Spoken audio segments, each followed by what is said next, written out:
अनोखे मुसाफिर। नमस्ते। ये कहानी मेरे दो परिचितों विजय और अर्जुन के साथ हुए एक डरावने हादसे की है, जिसने उनकी जिंदगी हमेशा के लिए बदल दी। और जो भी इस किस्से को सुनता है, उसकी रातों की नींद उड़ जाती है। विजय और अर्जुन दोनों भाई थे, जो मुंबई में एक ट्रैवल कंपनी में काम करते थे। एक बस ड्राइवर था और दूसरा कंडक्टर। दोनों ईमानदार, मेहनती और एक दूसरे के लिए हर हाल में खड़े रहने वाले थे। लेकिन एक रात उनके हौसले और यकीन की ऐसी परीक्षा हुई कि आज भी उसे याद करके लोगों की रूह कांप जाती है। एक शाम जब सूरज डूब चुका था और आसमान पर गहरा नीला रंग छा गया था, कंपनी के दफ्तर से विजय और अर्जुन को एक इमरजेंसी बुकिंग का ऑर्डर मिला। एक परिवार को मुंबई से पुणे जाना था। किसी रिश्तेदार की शादी में शामिल होने के लिए परिवार में 10 से 12 लोग थे। बूढ़े, बच्चे और महिलाएं। वक्त बहुत कम था, इसीलिए दोनों भाई तुरंत तैयारियों में लग गए। विजय ने बस का फ्यूल और मैकेनिकल हालत चेक की और अर्जुन ने सीटें साफ की और सामान रखने की जगह बनाई। लेकिन इस सब के दौरान उनके दिलों में एक अजीब सी बेचैनी महसूस हो रही थी। बस स्टैंड की हवा असामान्य रूप से ठंडी थी, जबकि गर्मियों का मौसम था। अर्जुन ने विजय से कहा, भाई कुछ अजीब सा लग रहा है, दिल बहुत घबरा रहा है। विजय ने हंसते हुए कहा, अर्जुन, अब तेरी फिल्मी बातें शुरू हो गई हैं, बस चुपचाप काम कर। लेकिन उसके खुद के दिल में भी एक हल्की सी घंटी बज रही थी, जैसे कोई उन्हें देख रहा हो। जब परिवार बस में चढ़ा तो माहौल को हल्का करने के लिए विजय ने बस का पुराना रेडियो ऑन किया और एक पुराना गाना बजा दिया। लेकिन अचानक परिवार के एक बुजुर्ग ने गुस्से से कहा, ये क्या बेहूदगी है, इसे बंद करो। उनकी आवाज में सिर्फ गुस्सा नहीं, बल्कि एक अजीब सी सख्ती थी। विजय ने हैरानी से उनकी ओर देखा। बाकी सदस्य भी नाराज से दिख रहे थे। बच्चों की आंखों में चमक थी, जैसे कोई राज छिपा रहे हों, और महिलाएं अपने दुपट्टों को कसकर पकड़ चुकी थीं। अर्जुन ने धीरे से कहा, बस एक गाने पर इतना गुस्सा। लेकिन उसकी बात से माहौल और भारी हो गया। बुजुर्ग ने उसे घूरा और उनकी आंखों में ऐसी चमक थी जो इंसानी नहीं लग रही थी। बस का सफर शुरू हुआ। बस पुणे की तरफ बढ़ रही थी, लेकिन एक अजीब सी खामोशी पूरे माहौल में फैल गई। कुछ देर बाद बुजुर्ग ने कहा, बेटा बस रोक दो, हमें नमाज पढ़नी है। अर्जुन, जो उनके रवैये से पहले ही चिढ़ा हुआ था, अनजाने में बोल पड़ा, चाचा पुणे पहुंचकर घर पर पढ़ लीजिए, हमें रात 12 बजे तक स्टैंड पर रिपोर्ट करना है। उसकी बात सुनकर बुजुर्ग का चेहरा लाल हो गया। उन्होंने धीमी लेकिन भारी आवाज में कहा, तुम्हें पता भी है तुम किससे बात कर रहे हो? विजय ने अर्जुन को डांटा, चुप रहने को कहा।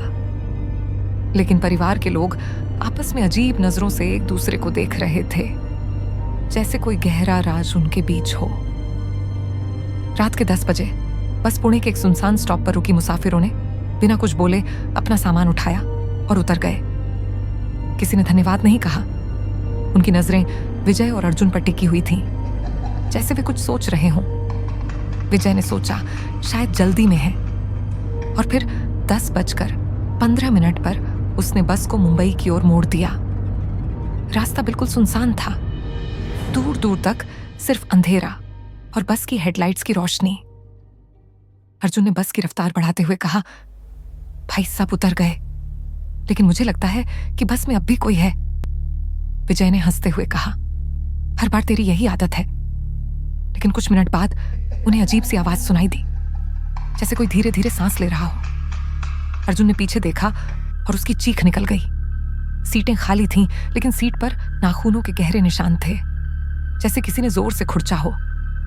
ताजा खून की कुछ बूंदें भी सीट पर पड़ी थीं। विजय ने बस की रफ्तार तेज कर दी, लेकिन अब बस के अंदर से अजीब आवाजें आने लगीं।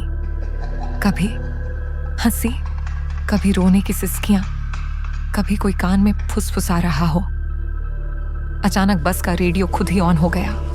वही गाना जो शुरू में बजाया था अब खुद बजने लगा, लेकिन अब उसकी आवाज भारी और डरावनी थी, जैसे कोई इंसान नहीं, कोई और मखलूक उसे गा रही हो। अर्जुन चिल्लाया, भाई इसे बंद करो। लेकिन जैसे ही विजय ने बटन दबाया, बटन टूट गया और गाने की आवाज और तेज हो गई। बस की खिड़कियों पर धुंध छा गई और शीशों पर हाथों के निशान उभरने लगे, जैसे कोई बाहर से छू रहा हो। लेकिन बाहर तो कोई नहीं था, सिर्फ अंधेरा और वीरान सड़क। अर्जुन के कान में एक धीमी आवाज आई, तुमने हमें नाराज कर दिया, अब तुम हमारे हो।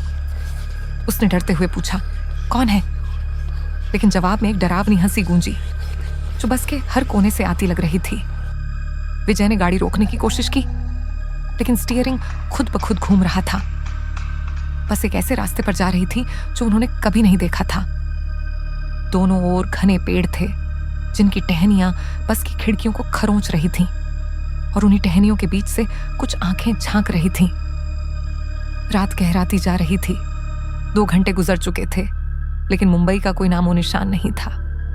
घड़ी में 2 बज रहे थे, जैसे वो एक गोल घेरे में घूम रहे हों। अचानक बस झटके से रुकी। विजय और अर्जुन ने बाहर देखा तो एक पुराना जर्जर कब्रिस्तान नजर आया। दीवार पर लिखा था, ये जगह उनकी है जो हमारी नाफरमानी करते हैं। दोनों भाइयों के हाथ पांव ठंडे पड़ गए। बस का इंजन खुद ही बंद हो गया और अब बस में सन्नाटा था। सिर्फ एक धीमी सी फुसफुसाहट जो कह रही थी, तुमने हमें रोका, तुमने हमें नाराज किया, अब हम तुम्हें नहीं छोड़ेंगे। अर्जुन ने कांपती आवाज में कहा, भाई ये वही परिवार था, ये इंसान नहीं थे। विजय ने कहा, अर्जुन हिम्मत रखो, हमने उनसे माफी मांग ली। दोनों मिलकर जोर जोर से माफी मांगने लगे और दरूद पढ़ने लगे। लेकिन जैसे ही वो पढ़ते, बस की खिड़कियों पर जोर से थपकी पड़ती और हर बार खून के नए धब्बे उभरते। हर थपकी के साथ एक चीख सुनाई देती। पूरी रात वो उसी कब्रिस्तान के सामने खड़े रहे। बस का दरवाजा खुलता और बंद होता रहा और हर बार एक काला साया अंदर झांकता। सुबह की अजान के साथ ही बस का इंजन अचानक स्टार्ट हुआ और बस खुद ही मुंबई की तरफ चल पड़ी। जब वे बस स्टैंड पहुंचे तो उनके पैर कांप रहे थे। उन्होंने बाहर निकलकर गहरी सांस ली, लेकिन जब उन्होंने दफ्तर में रिकॉर्ड चेक किए तो उनके होश उड़ गए। कोई बुकिंग हुई ही नहीं थी। दफ्तर वालों ने बताया कि पिछली रात किसी परिवार ने बस बुक नहीं की थी। तो फिर वो कौन था जिसे वे पुणे ले गए? बस के अंदर अब भी खून के निशान, नाखूनों के खुरचाव और एक अजीब सी बदबू थी। बस की आखिरी सीट पर एक पुराना फटा हुआ दुपट्टा पड़ा था, जो उस रात उस औरत का था। जब विजय ने उसे हाथ लगाया तो उसे महसूस हुआ जैसे कोई उसकी कलाई को कसकर पकड़ रहा हो। उसने चीख कर दुपट्टा फेंका और वह हवा में गायब हो गया। स्थानीय लोगों ने बताया कि वो जिन्नात थे जो इंसानों की शक्ल में सफर करते हैं। वे नेक जिन्नात थे जो इबादत के लिए जा रहे थे, लेकिन विजय और अर्जुन की नाफरमानी और गाने बजाने से नाराज हो गए। उन्होंने उन्हें सबक सिखाने के लिए अपनी मौजूदगी के खौफनाक निशान छोड़े। उस हादसे के बाद दोनों ने नौकरी छोड़ दी। विजय तो सदमे से 1 साल तक बीमार रहा। रात को नींद नहीं आई, दिन में सुकून नहीं मिला। उसे रात के समय फुसफुसाहट और थपकी की आवाजें सुनाई देती रहीं और उसका शरीर डर से कांपता रहा। अर्जुन भी उस रात को कभी नहीं भूल पाया और अक्सर कहता कि बस कि वो रात उनके दिल और दिमाग पर एक दाग बनकर रह गई। लोग कहते हैं कि वो जिन्नात आज भी उस बस से जुड़े हुए हैं और रात के सन्नाटे में उनकी मौजूदगी को हर कोई महसूस कर सकता है। बस अब स्टैंड पर खड़ी जंग खा रही है, लेकिन उसके शीशों पर आज भी कभी कभी हाथों के निशान और खून के धब्बे दिखाई देते हैं।